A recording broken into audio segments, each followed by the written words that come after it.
2024 সালের জুন হঠাৎ গুলি, পাটনার এক ব্যবসায়ী পড়ে আছে রক্তাক্ত অবস্থায়। রাত তখন 8:05। লোহিয়া থানা থেকে 1 কিলোমিটার দূরে রাস্তার ধারে একটি দেহ পড়ে থাকতে দেখা যায়। স্থানীয় একটা যুবক তখন ফোন করে পুলিশকে যে ভাই সাহেব, রাস্তায় একজন পড়ে আছে, কেউ নড়ছে না, তো আপনারা আসুন। পুলিশ এসে দেখে একজন মধ্যবয়সী পুরুষ, মুখ থ্যাতলানো, চোখ মুখ কিচ্ছু বোঝা যাচ্ছে না, রাস্তার ধারে পড়ে আছে। পাশেই পড়েছিল একটা বাইক, যে বাইকের নম্বর গোপাল কেহেমকারের বলে পুলিশ মনে করে। খবর যায় গোপাল কেহেমকারের পরিবারে এবং তার ছেলে এসে বডি শনাক্ত করে এবং দেখে বলে যে হ্যাঁ, এটাই আমার বাবা। চারপাশে কান্না, শোক, আর একটাই প্রশ্ন যে কে এমন করলো। ময়না তদন্তে উঠে আসে গভীর এক ভয়ঙ্কর তথ্য।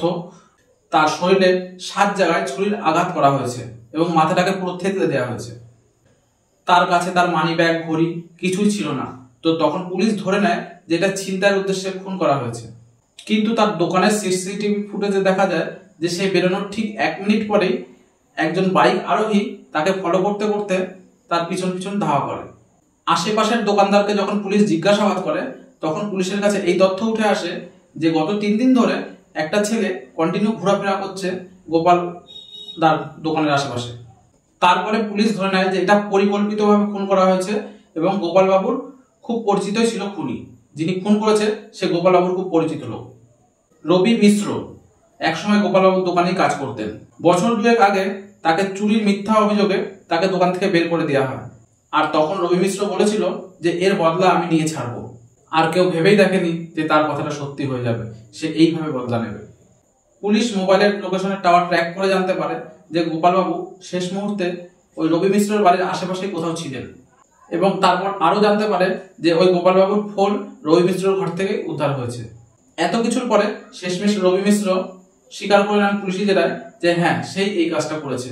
রবি মিশ্র আদালতে তার দোষ স্বীকার করে নেয় এবং সে জানায় 2 বছর আগে আমাকে যেভাবে অপমান করে লাথি মেরে দোকান থেকে বের করে দিয়েছিল, আমি তার প্রতিশোধের অপেক্ষায় ছিলাম যে কখন সেই সুযোগ পাবো, সেই সুযোগ কাজে লাগিয়ে তাকে আমি হত্যা করবো। সাক্ষী বিচার কমপ্লিট হওয়ার পরে আদালত এই রায় দেয় যে তাকে আজীবন কারাদণ্ডে দণ্ডিত করা হয়েছে, মানে তাকে যাবজ্জীবন সাজা ঘোষণা করা হয়েছে। গোপাল বাবুর স্ত্রী স্বপ্নেও গোপাল বাবুকে এখন দেখেন, আর তার ছেলে তার ব্যবসা বাণিজ্য চালানোর চেষ্টা করছে।